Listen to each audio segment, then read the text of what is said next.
I think we have to have a business-friendly environment. That's where jobs come from. Most jobs come from small business.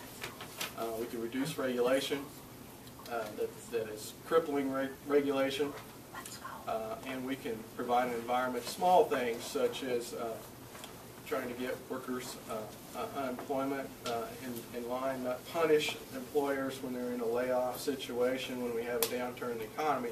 Those sorts of things need to be looked at. We don't want to leave anyone without an income, that's obvious, but we've got to make some changes. We adjust. We put things in place, and 20 years later we're still trying to make them work, and we say, why aren't they working? Well, because they need to be revisited. We need to work on those. But I think, you know, economic development is something that I work in. Pettis County is important to our state. We've got to attract business. It's, you know, it's competition. Do we want them in Kansas? Do we want them in Missouri? We've got to make it attractive in Missouri. So it's really an array of items that we can put together and promote job growth in Missouri. Well, as a small businessman, I have experienced some of these inequities. We have an inequity when a person can go out on the internet and make a purchase of the product that I have in my store.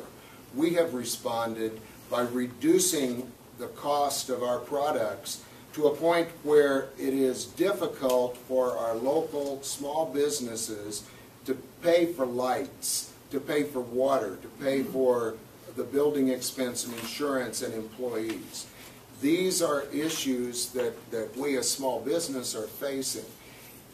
One of the suggestions that possibly can bring more revenue into the state is to put an internet sales tax, put sales tax on the internet sales that occur in the state of Missouri. That will help to level the playing field. In my early education, I remember a statement that a dollar turns 7 times, a dollar spent in our economy turns 7 times. So we need to get those dollars turning in Missouri, in our local businesses, and not in internet sales. Could you repeat the question, Ken, if you don't mind?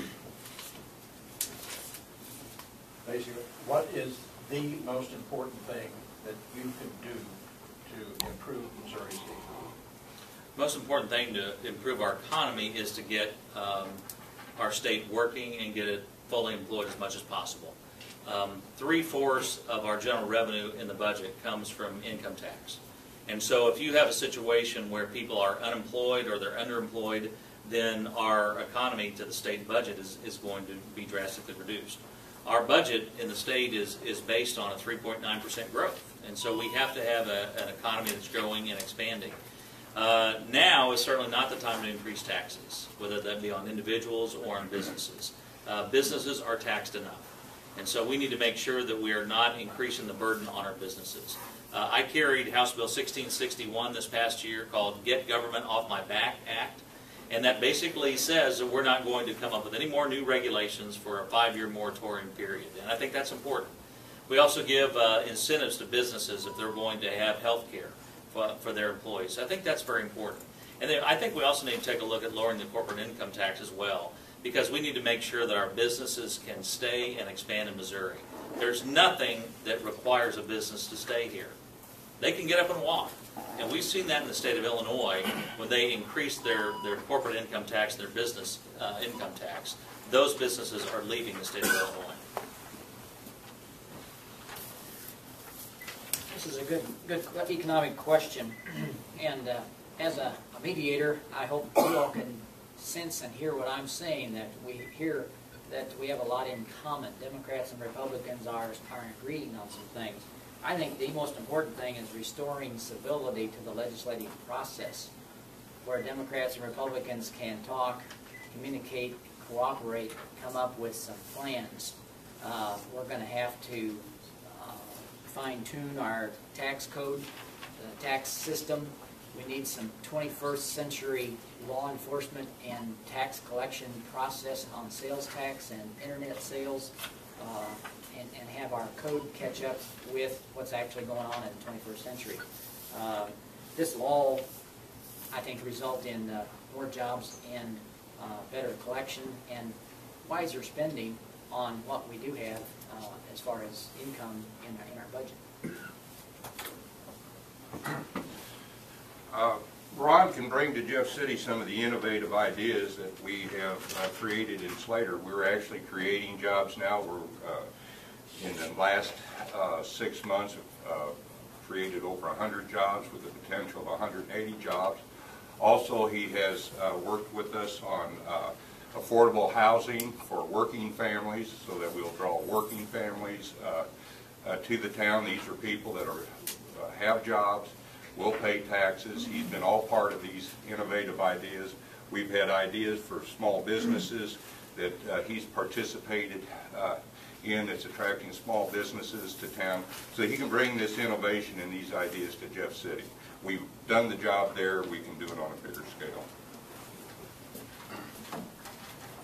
Thank you all. We have a few questions that are directed at a specific candidate, so I'll start with one of those for Mr. Grigsby.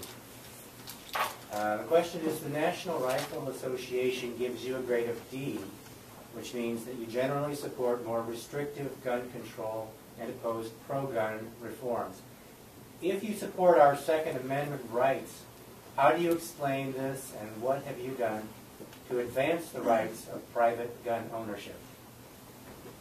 Thank you. Good question. I do support the Bill of Rights and the Second Amendment. That states what our rights are to carry guns, to have guns. I do not believe, for the most part, that the general public needs bazookas, that the general public needs tanks, that this is not a hunting weapon. I believe hunting weapons, shotguns, rifles, pistols, whatever they're going to use for hunting purposes, there's no problem. But the excessive force weapons, the automatic weapons that are assault weapons and are designed for assault weapons, I'm somewhat opposed to.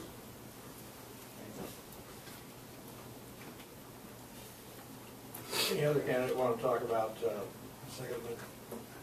If you got, we'll let you have a chance. Certainly, I will. Again, I'll reiterate that I'm endorsed by the National Rifle Association. The Second Amendment is an individual right. The court ruled on that recently, the Supreme Court of the United States. And the founders put that amendment in. It's about liberty, and it's about securing ourselves. And with that in mind, I will always look through that prism when we have gun legislation to consider in Jefferson City.